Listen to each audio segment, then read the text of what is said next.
All right. How's it going, guys? My name is Ryan Schul. Welcome to my analytics channel here on YouTube. So, I want to take a crack at this case study whereby I am analyzing public Wi-Fi hotspot placements all around New York City and superimposing um, the most frequently used foot traffic paths also around New York City. I'm going to superimpose one on top of the other and see if there's a ton of overlap or if there's not a whole lot, right? So public Wi-Fi hotspot access should be available in places where most people congregate and high frequency utilization and things like this, right? If we find out that there's a lot of public Wi-Fi hotspots placed in areas that aren't utilized by people very much or not much at all, that's kind of a waste of public resources, right? So we want to see, is the city of New York making these free access points, Wi-Fi access points, available to people that are going to use them to the greatest extent possible, right? So I'll show you my analysis and I will show you my findings here. So one second here. I have to have probably 10,000 sips of water every day for my acid reflux. Kind of sucks, but nothing I can do about it. 10 years and not getting any better. So the problem statement is, how do we place public Wi-Fi hotspots to maximize pedestrian utilization or maximum coverage with the budget of New York City? Of course, everything has a limitation and a constraint, right? It's not unlimited funds. Only if you're Bill Gates or Jeff Bezos, you have unlimited money, right? But New York City, even the federal government doesn't have unlimited money, right? There's a limit to almost everything. So why would we even want to analyze locations of public Wi-Fi spots? Basically to try to determine or hopefully ensure that there's good coverage where people actually go, or people hang out, where people are people where the hotspots are, or are they not where the hotspots are, to reduce digital inequality. If there's a lot of access points in privileged, high net worth, high affluent areas, that is really doing a disservice to the city. It should be non-biased, non-partisan, whatever, like gender or income inequality, right? We want everything to be equalized, right? So many neighborhoods still lack affordable broadband access, right? We'll try to determine if that is an issue at this point, and if it is, can we remediate that? Can we resolve that somehow? Improve network performance and reliability, clustering Wi-Fi's in areas where people congregate, data-driven expansion plans, public Wi-Fi feedback loops, right? Are people getting what they need, when, where, how, why they want, things like that, commercial and economic insights, resilience, emergency connectivity, maybe even like there could be like a demand for 911 calls in troubled neighborhoods and high crime rate areas, right? And they need even more access to Wi-Fi points for calling, for texting, maybe even for, if it's not a crime-ridden area, maybe just browsing the web on their phone or whatever. But we don't want to exclude people just because they live in certain neighborhoods, and we can't give them equal access that people in more wealthier neighborhoods would have access for. So these are a bunch of concerns and issues that we're going to try to address and try to understand a little bit better. So Control Enter to load the data. I have this sitting on my desktop right here. So New York City Wi-Fi hotspot locations. It looks like the data comes from 2025, 10/21. So that is a couple of days ago. That is October 21st. Today is the 25th. Here's the data frame. So when I import the data, I have the borough 1 through 5. So these are 5 boroughs around New York City. The provider, this is cell phone provider, name, location, lat long coordinates, remark city, what else? SSID, so secure login ID, I think that's what that is, activated. These don't look like real dates, so I think that might be a data quality issue. I don't think we're in the year 9999 yet. It's a little bit off. But aside from data quality issues, we have borough code. That looks legit. Borough name, neighborhood, translation, tabulation, whatever, postcode, borough, and census tract. So this is probably population. BCBT 2010. It sounds like R2D2 C3PO. I have no idea what that is. We'll just go for that. That is embedded in the data. Not sure what that means or where that's coming from. The source of the data is here, okay? So you can go ahead and copy and paste this into your browser and download this data. I'll give you all the source code that I'm running right here so you can reproduce this analysis and you will get exactly what I get right here. So the data is coming from here. Go to action, and where is it? Right over here. Export. I'll just go to export as CSV, download as CSV. I'm not going to do it because I already did it. Just download from there. You'll have that. And this is Wi-Fi spots. And this is, wait, that's hotspot location. Oh, yeah, this is pedestrian data, right? So we're overlaying the pedestrian data where people walk and where they congregate and where they meet and where they stroll. Or just like walk down the sidewalk. This is pedestrian data. This is the Wi-Fi data. We have to superimpose one on top of the others to do the analysis, okay? And eventually you'll see that we come up with this chart in the end. I'll come back to that in a few minutes, right? So there's the data source. Put that in your desktop. I just loaded both. So you have the Wi-Fi hotspot and pedestrian counts. Okay, so we have the geometric position. So lat long coordinates. This should pretty much match up with this over here. Negative 7378. This is the longitude. Latitude is about 40.67, 7390, 40.87. So you have lat long coordinates. You can see where they overlap. The borough street name, from street to street. So again, this is pedestrian walkway. So you have the from the to. You have dates and counts of people in the vicinity of this area, right? So this is Bronx, East Fordham Road, 1,800 people, May 7th, AM, May 7th, MD, I think like midday, I guess. I have to look into the description of this data, or usually they'll have like a data dictionary that defines what these data points are. It looks like May 7th, morning, evening, and then midday. I think that's what we're looking at here, okay? So these are the data points.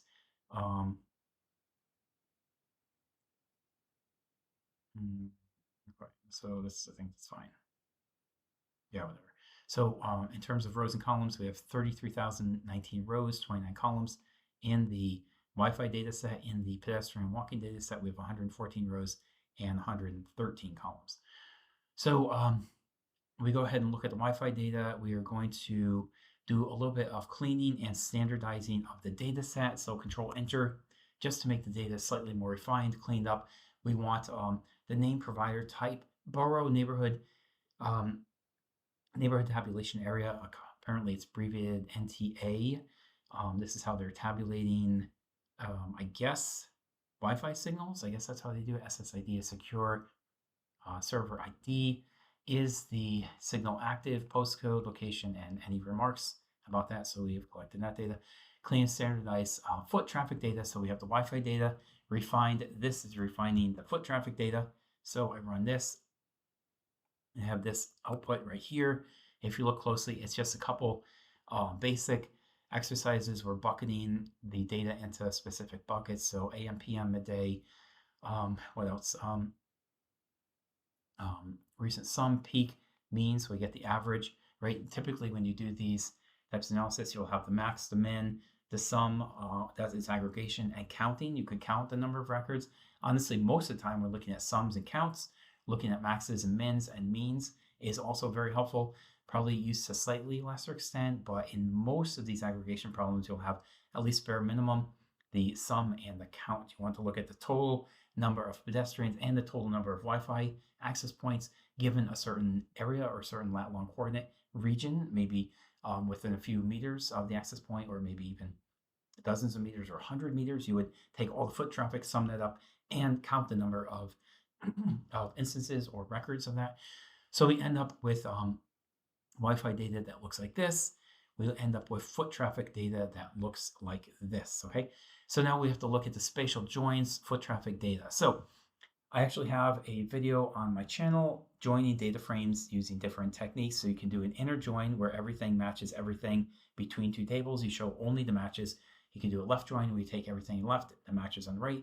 Right join takes everything on the right, matches everything on the left. You can have an outer join that matches everything more of a Cartesian product. You have every possible combination of everything else. That's not so useful in most cases, but sometimes it is useful. You can do joins based on closeness of proximity of time. So if you're trying to join two data frames and you're trying to match the times, but they don't match perfectly, maybe stock buys and sells, maybe trading activity, maybe people walking down the road getting Wi-Fi signals like you see in this case, but the time doesn't match perfectly when the signal is sent and the signal for the device on the phone or whatever is received. You can join data frames based on closeness of time within 5 seconds or 10 seconds. You can set a buffer of time. If it's within 5 seconds, give or take, join those data frames. This is slightly different. We're joining based on geographical coordinates or lat long coordinates. And again, if the coordinates don't exactly match up perfectly, so we can have negative 73.90 and a 40.87. So we can see that is pretty close to this geographical coordinate, negative 73.92 and 40.82. So these wouldn't match up. You can see they're two totally different coordinates, but they're pretty close, right? This is Broadway, 231st Street. This is East 161st Street and Grand Concourse. So different lat long coordinates, but my point is, if it's close enough for your measurement or for your exercise, whatever scenario you're trying to do, and you're trying to say, this is close enough for my work and I want to match these, you can match these, all right? So the way to do matches is close proximity. If it's close enough and you want to force these match, you can. If you want exact matches, you can get that too. But the point is, with these lat long coordinates, you probably really won't get an exact match. So you're going to have to compromise and say, maybe within a tiny fraction of a lat long coordinate, maybe that's good enough to say that these two match. Okay, that matches and this matches. But it's really up to you to determine if that meets your criteria to join these data frames. There's many ways to do joins. If that's going to help you with your experiment and do your analysis, and you can show your findings, that's great. But again, it's arbitrary. Do you want to join that or do you not want to join it? You can define the threshold that matches the criteria for the join. If it's pretty close, you want to join it, go for it. If you say you need really an exact match, then that's fine too. That's up to you. So we're doing these joins here. So I'm just looking quickly here. So joining, let's see. So we're doing a join. The traffic points and the hotspot buffers, we're doing a left join here. I actually want to count the number of records in this. So print shape. I want to see how many records are joined there. And then after the merge, I want to see how many records we have after the merge. Okay, so we're going to get row, column, and row, column. Row, comma, column. So we'll have the rows and columns for this and the rows and columns for this in the upper left-hand corner here. So let me rerun it. I'm just curious to see how many matches we're getting.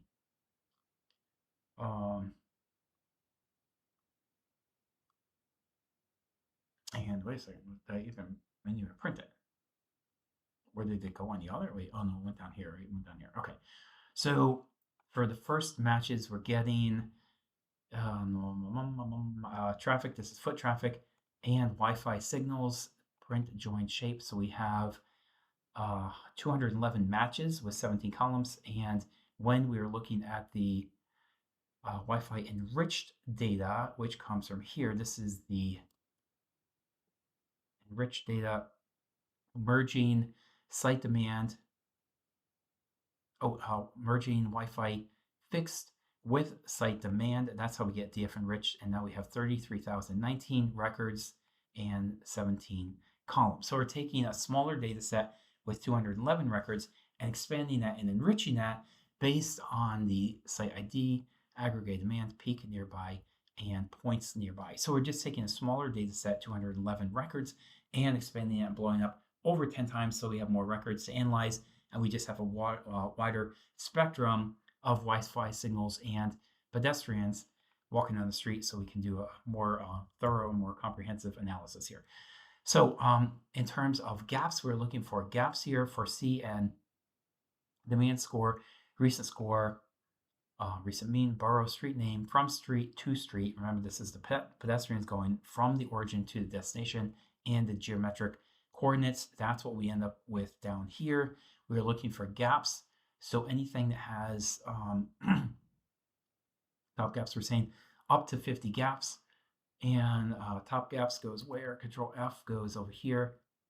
Gap column. So we're looking for gaps in the coverage of the Wi-Fi signal that is not matching the pedestrian foot traffic, right? So if people are walking down the street and we have lat long coordinates for that, that's great. But if we don't have similar lat long coordinates for the Wi-Fi signals, we're going to have a gap here, right? So the people are being underrepresented, underutilizing this resource because there's not enough Wi-Fi signals, or it's not strong enough, or it's just not maybe pointing in the right direction. Maybe the angle is going too steep, maybe it's not going steep enough, maybe it's going a little bit too horizontal or going too much vertical, because the angle of the projected signal can make a difference too in terms of who can receive the signal too, right? So we're trying to understand the gaps here, and how are the people trying to utilize this resource? Are they being represented, or are they being basically ignored, right? So we found 50 gaps with 7 columns. This is the demand score, recent peak, recent mean, street name, from street to street, and the geometric lat long coordinates, right? So we found 50 gaps out of 3,319. So pretty small, more than 30, more than 1%, maybe almost 2%, so about 1.5% of the Wi-Fi signals that are available are not being utilized. We have complete gaps here. So about 1.5 times of the whole universe of signals, probably 98.5% of the time we have good coverage. 1.5 times we have not great coverage. So if the traffic point falls with any hotspot buffer, the fields are filled. If it falls outside the buffer, those right side fields are nan. Nan is not a number. It's no number. We can't determine what that is, and this becomes a gap in our data set here. So just to continue on, we're looking at the demand score, the cluster, and grouping by the cluster ID. So we have demand score, recent peak, street name, to street, and the geometry right there. Again, 50 gaps, 7 columns, right? These are the 7 columns. We see the top 5 right here. Formal, Sydney, and grid greedy optimizer. So we are going to go ahead and run a process where we create an optimization routine, a small mathematical process that we look to see based on the geographical lat long coordinates and polygons, which is different shaped objects, right? Squares, triangles, trapezoids, rhombuses, and parallelograms, and pentagram, octagon, things like this. We create different shapes of polygons to try to figure out where these lat long coordinates lay, right? If you look at all these coordinates on a map and try to create a polygon around these boundaries. I have a couple of videos on my channel that explains how this works. I'm not going to get too much into it in this video, but we want to understand the coverage, right? Because a hotspot is not just directly where it sits, or 5 feet to the left or to the right or north or south or whatever. It's within a certain bound area, which is represented by a geometrical polygon, right? So a multi-shaped object. So let me go ahead and run this. Okay, and this should go pretty quick. Basically, we're trying to project the traffic points, right, from origin to destination or start to finish. Where are people moving on these walkways, on these pathways, these pedestrian walkways, right? Trying to create buffers that are represented by triangles or rectangle or some kind of geometrical pattern, some kind of polygon. Then we generate a hexagonal grid over that area, because the Wi-Fi signal is not just going to go in one spot. It's going to go kind of in a radius of spots. It's not going to be a perfect circle, but by using a hexagon, which is a 6-sided shape, we can approximate the coverage of that Wi-Fi signal. And the overall goal is to convert noise or points that aren't very accurately calculated in terms of the measurements of the spectrum of the signal. How far is it going from the origin where the Wi-Fi signal originates down to the ground where the pedestrians can access the signal?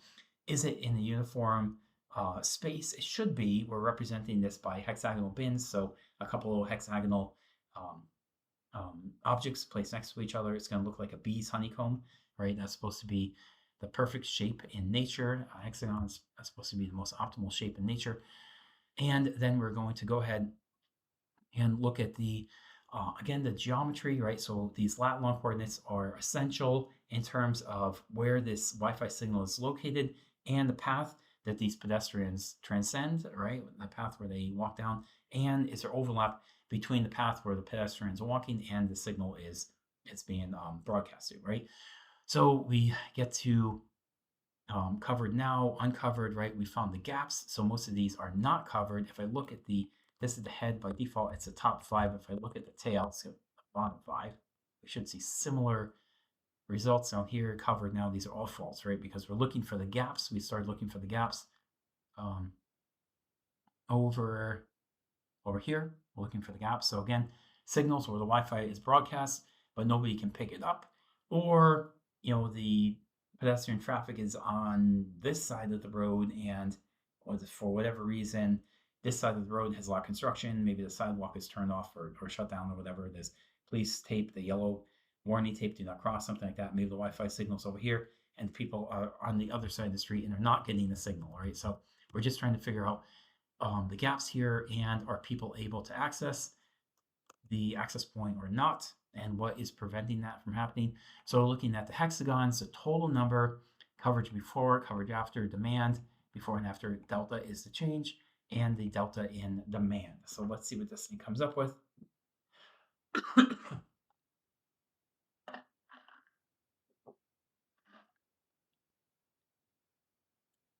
But, so it is taking a couple seconds to do the calculation. Let me just skip to the next cell. This step, we set the hotspot coverage to a radius of 150 meters. So that is realistic, right? So the hotspot broadcast area is not just going to be a couple of meters. It doesn't just go down straight to the ground. It doesn't go sideways.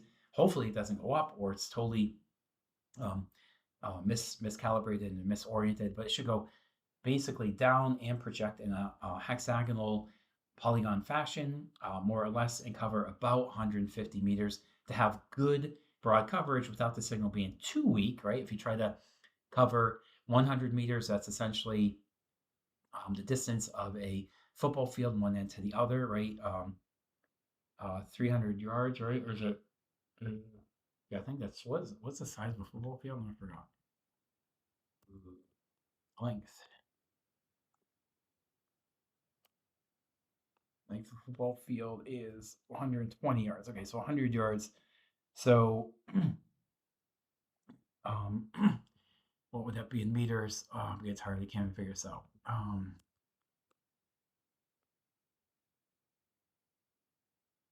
It's fine. Meters. 100 meters. So it's totally fine coverage here, right? So we're looking at 150 meters. This is about 100 meters for a football field, 110 meters. We have 150 meters coverage.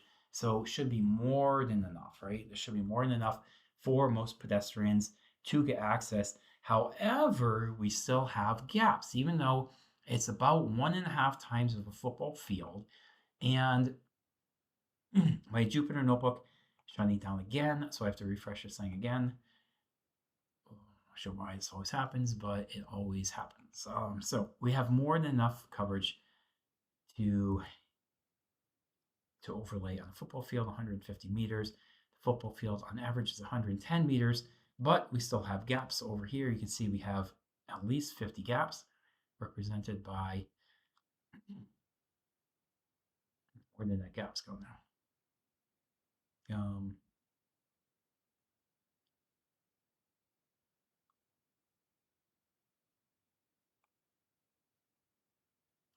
Okay, gaps.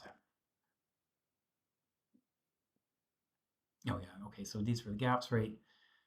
And we have 50, right? So we have 50 gaps, even though the cell phone signal goes 150 meters out from the access point, which is fantastic. We still have 50 gaps all across New York City, But New York City is a big city, right? It's about 2 miles east to west, right? The long part is about 13 miles north to south, and east to west is about 2. So 2 and 13 is 26. It's not a rectangle, right? It kind of tapers off at the top. So you could probably cut off a couple of miles.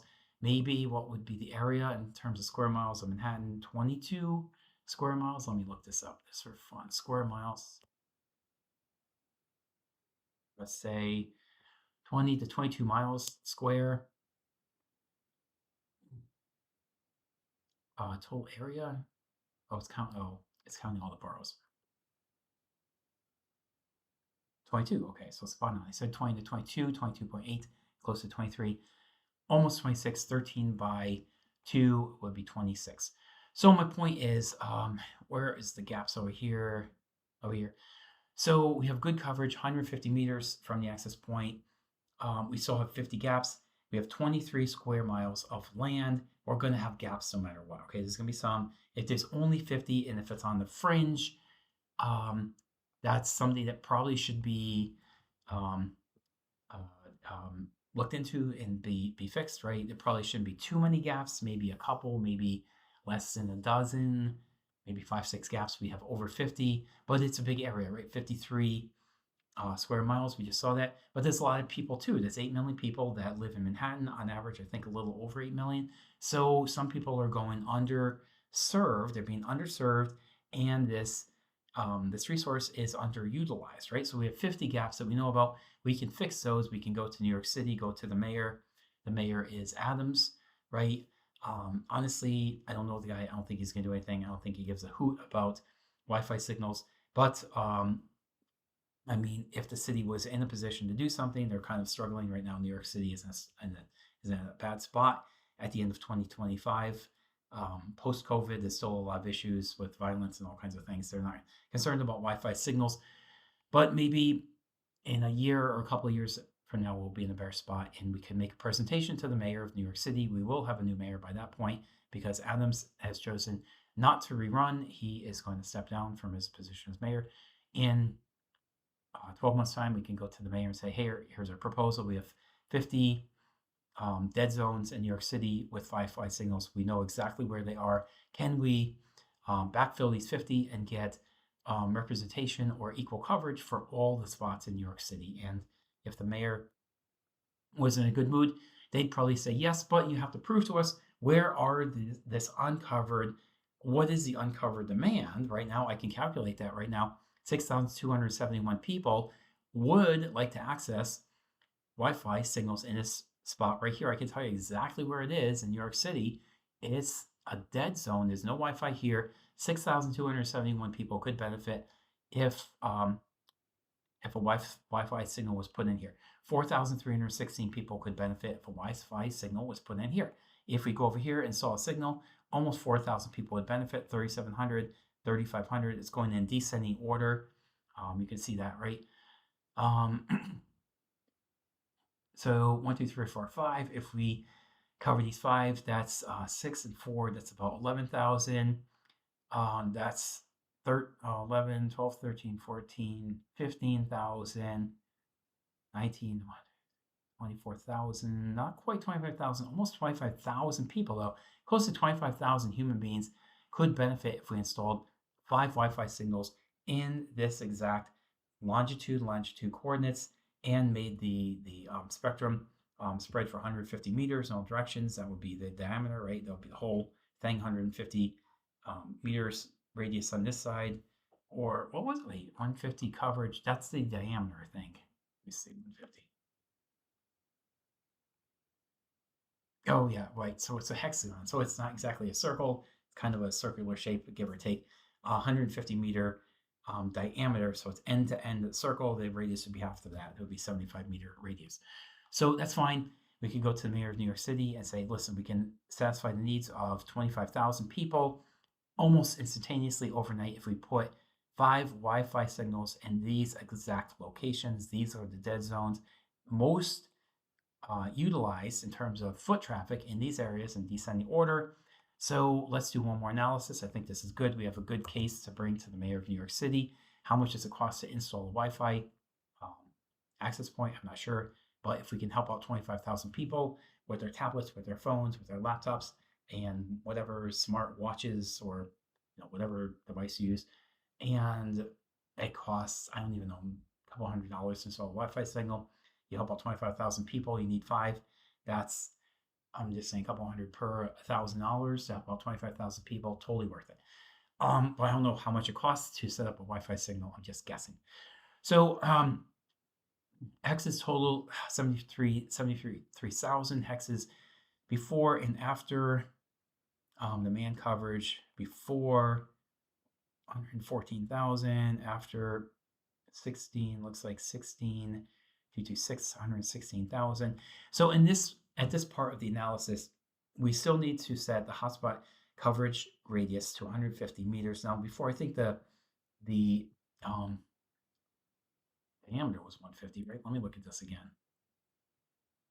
Yeah, so here's the diameter. The radius would be half of that, right? So we're doubling, in this case, hypothetically, we're doubling the coverage of that hotspot access point. And I think that's okay. Wait a second, I skipped a step over here. Okay, so the coverage column, again, it's hexagonal shape. We determined that that's the most efficient shape, and we have to count how many hexes are covered, and then sum all of the demand to make sure that we're hitting all our KPIs, and that make sure that 150, wait, what was it? 25,000 people aren't going to overwhelm the system, but it was spread around different areas, right? I think the highest utilization was 6,200. The lowest was 3,500. So I would guess, like, I'm not a Wi-Fi expert, but I would guess one access point could probably handle 6,200 people. And I don't think this is all at once. They're just sitting there waiting for this access point. I think this is foot traffic going through the day or through some time period, maybe 12-hour increments. So one signal to assist 6,200 people throughout the day or throughout the first half of the day, maybe the first 12 hours and maybe the second 12. I don't know what the duration is exactly. I can say 24 hours.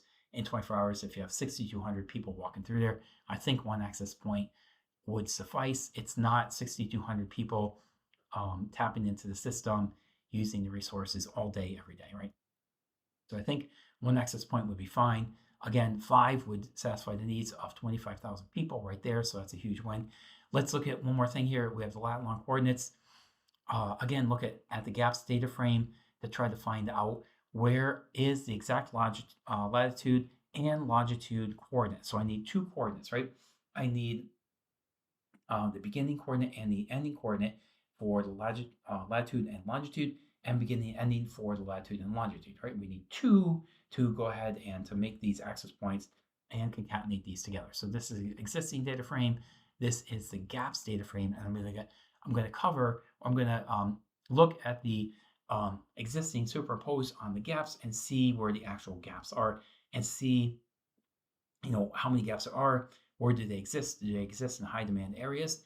Because they shouldn't. And if it's out on the fringe, maybe on the very edge of Manhattan, on the West Side Highway, on FDR Drive or something like that, maybe it's not a huge concern. But if it's in major areas where people congregate, in Madison Square Park, in Central Park, in Bryant Park, and we have big gaps there, that's much more of a concern, I would guess, right? So let's look at the latitude and longitude coordinates. We're going to take all of that, feed that into a Folium map. So in a lot of my videos, I work with Folium maps or Plotly,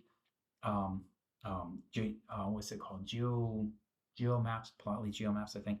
So we can take a Plotly plot and use the GeoPlot coordinates, lat long coordinates, and superimpose that on a Folium map. So a Folium map basically looks like this. It has great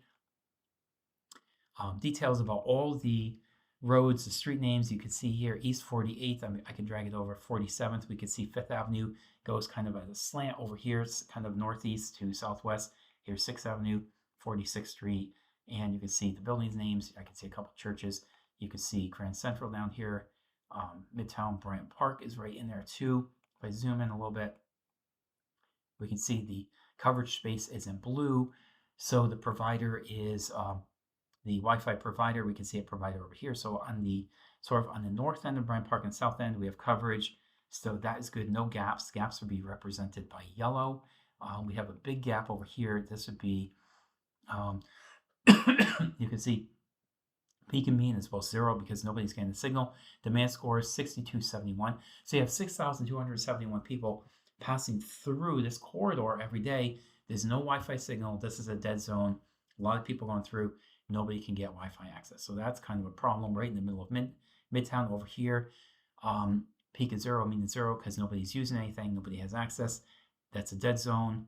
Over here is a dead zone. This is close to Broadway in Astoria. I'll tell you from experience, that's a pretty busy spot.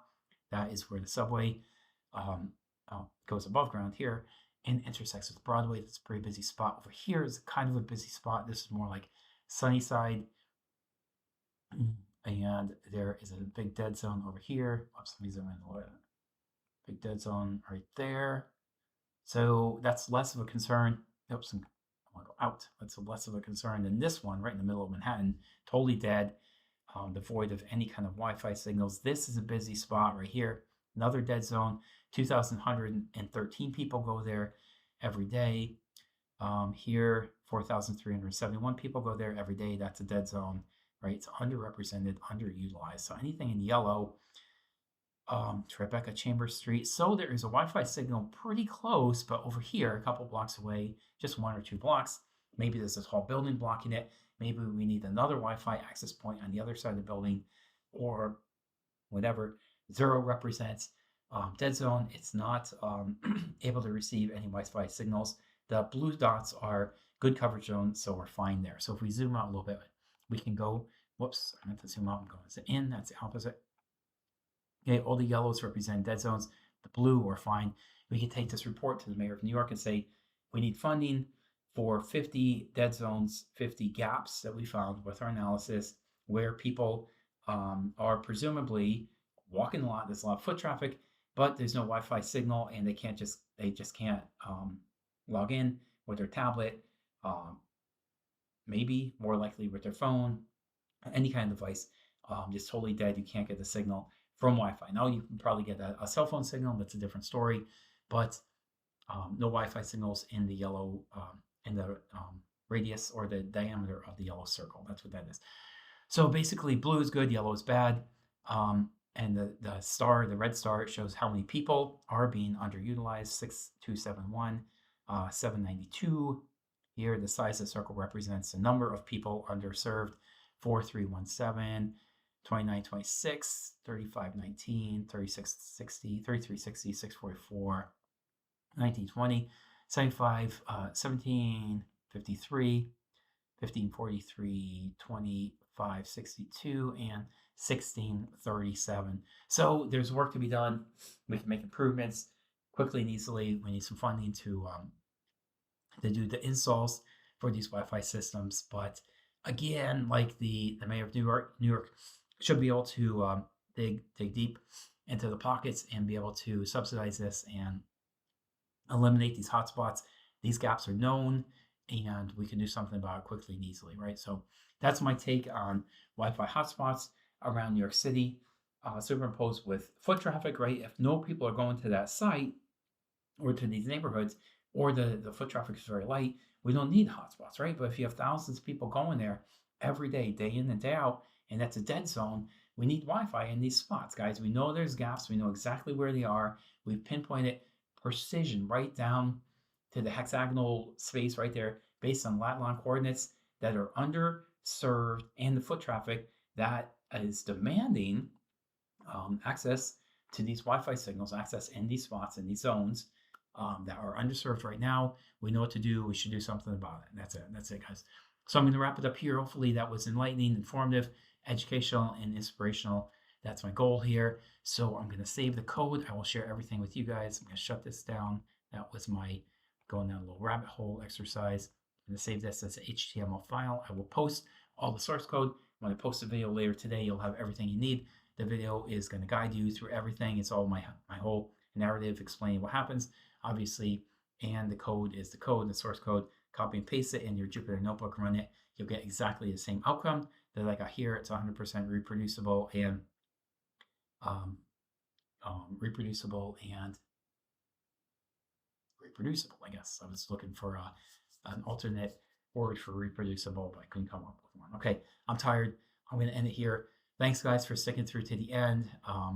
Thank you so much for that. Appreciate it. And I'm going to wrap up, and I'm going to drop the video later today. I'll see you soon when I pull out the next one. Until then, take care. Goodbye.